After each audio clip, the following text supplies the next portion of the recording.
वरी रहियो आहे सभिनी दोस्तनि जी वॾी महिरबानी। ऐं मां आख़िर में हिकिड़ो बाबा साईं जो शाइर आहे उहो चई करे पंहिंजी जाइ वठंदुसि।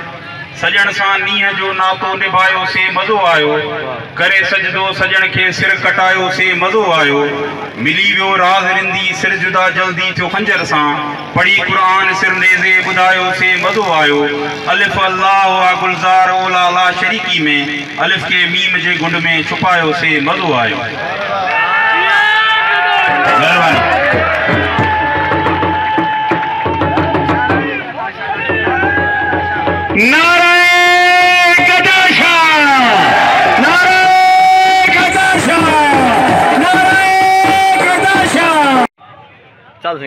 अस्सलाम वालेकुम।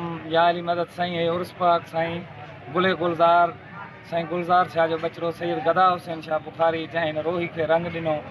शुरू में साईं यारा मस्त ख़्याल जा हुया, असां मुरीद हसे साईं जा। साईं हिते आयो ते नंढे क़िस्म में साईं मस्त ॻाल्हाईंदो हुयो। उन हुकुम ॾिनो त मुंहिंजे लाइ मैखानो बणायो। पोइ असांखे सम्झ न अचे त सिंधी लफ़्ज़ मैखानो छा आहे।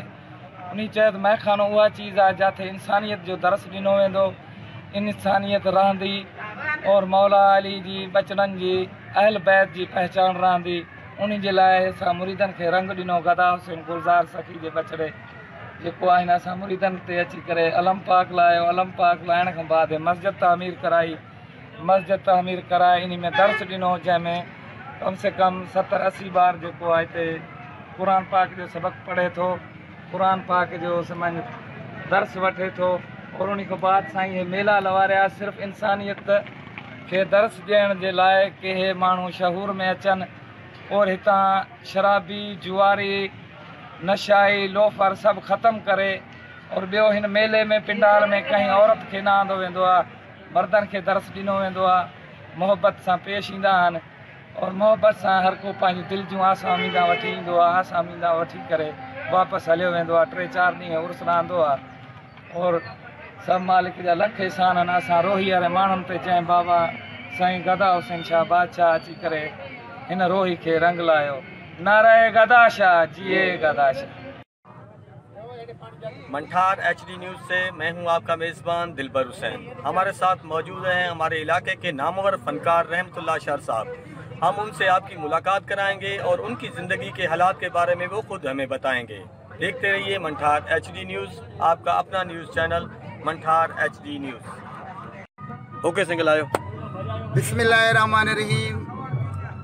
ॻाल्हायां पियो जेको ऐं रहमतुल्लाह शर मुझे प्यारे दोस्तन के जनूबी पंजाब असांजी रोही जा माण्हू प्यारा मारवाड़ा माण्हू जेका असांजा भैरन परसदार आहिनि, असांजा पीर मस्त गदा शाह जा जेका भी प्यारा मुरीद आहिनि उन्हनि खे मुंहिंजो सलाम। वालेकुम सलाम। प्यारा दोस्तो, ही असांखे ॻाइण जो शौक़ु हुयो, ॾाढी कोशिश में हुयासीं। हिंद सिंध वॾे वॾे सुठनि फनकारनि वटि पहुतासीं, उहे असांजी ॻाल्हि न पिया ॿुधनि। पर असांजा पीर मुर्शिद सैदपुर मां वियुमि साईं मस्त गदा शाह ईअं जीअं आयो पियो त मां उन जे पेरनि ते किरे में मां चयो साईं मूंखे ॻाइण जो शौक़ु आहे। साईं मूंखे चयो आहे हल तोखे दरगाह ते वठी हलां, सैदपुर वठी हलां दरगाह ते। जंहिंमहिल दरगाह आलिया ते आयासीं अदा जीजल, उते जंहिंमहिल मां पहुतुमि साईं दरगाह ते वठी मूंखे चए पोइ ना जुती लाहे। मूंखे चई हिते धरती ते बुखारी दरगाह आढे साईं जी दरगाह मशहूरु आहे सैदपुर शरीफ़ में। सैदपुर में साईं जंहिंमहिल मूंखे चए त हाणे हिते चुमी ॾे हिनखे, जुती लाहे, हिते बसि सजदो कर, तूं इनशाअल्लाह ताला तुंहिंजा बेड़ा पार। मूंखे चई हिते ई कलाम ॿुधाए। मां उते साईं जो कलाम ॿुधायुमि। साईं नारा हयां थापड़ी लॻी। पूरे मुल्क में मुंहिंजे सिंध में घोटकी में जेका भी ठेठर थींदा हुया फनकारनि जा, उते असांखे जॻह मिलंदी हुई। सिंध पंजाब पोइ रहमतुल्लाह मशहूरु थियो नी मस्त गदा शाह जे सदके सैदपुर वारे पीरनि जी ड्यूटियूं ॾिनियूंसीं, इन्हनि मालिकनि जो थापड़ो। पोइ उन खां बाद मां जंहिंमहिल नाज़ प्रोडक्शन में वियुमि साईं जो कलाम ॻायुमि। साईं जो कलाम मशहूरु कलाम हुयो।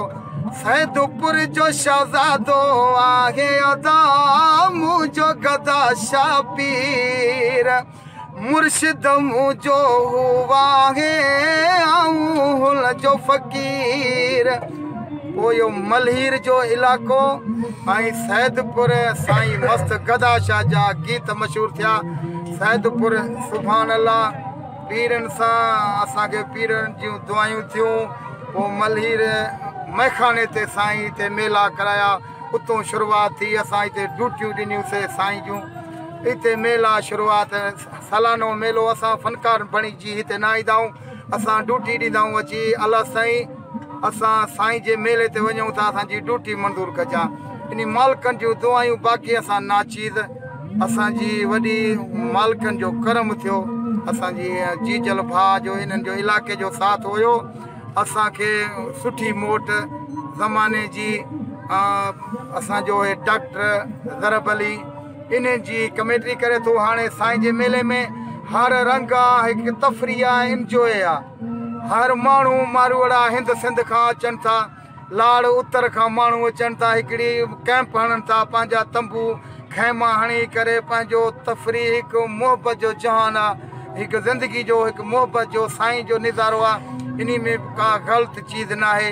शुक्र आहे मुंहिंजे मालिक जो करम आहे। ना नशो आहे, ना को मेचक शो आहे, न को सिर्फ़ु उठ ऐं मोटरसाइकिलनि जी रेस ऐं जवाननि जो कौडी कौडी रांदि ऐं सूफ़ियाणो राग। अहिड़ो प्रेम मज़ो मुंहिंजे मुर्शिद जे मैखाने ते एॾो मज़ो आहे। गुले गुलज़ार जे मैखाने ते जेको बि ईंदो आहे हितां दुआ वठणु उहो रंगियो वेंदो आहे। इंशाअल्लाह ताला इन सही जे सदके इंशाअल्लाह असांखे तव्हांखे रंग लाहींदो।